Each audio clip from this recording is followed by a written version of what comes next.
As I've talked about often, I'm obsessed with old Hollywood and all the movies from basically the 20s until the 60s. And November is a fun month because it's considered Noirvember, trying to say it without my French accent, and that's basically to honor film noir, which is a specific movie genre.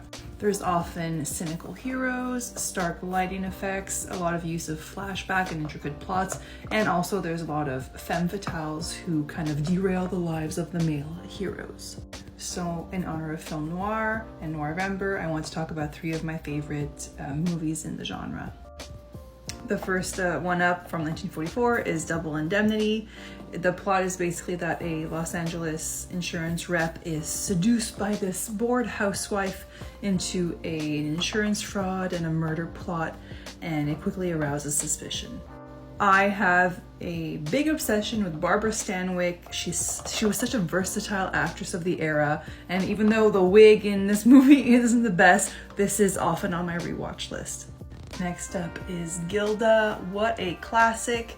Basically, the plot is a small town gambler is hired to work at a Buenos Aires casino, and he realizes his new boss's wife is his former lover.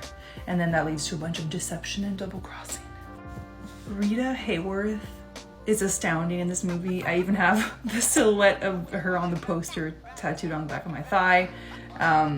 It goes without saying, I'm obsessed with this movie. And even every time I listen to it, the Put the Blame on Mame, the final musical performance, often gets stuck in my head for days on end. And lastly, I can't conduct one of these lists without mentioning Sunset Boulevard from 1950, about a screenwriter who gets entangled in this faded movie star's life, and it turns very toxic and dangerous.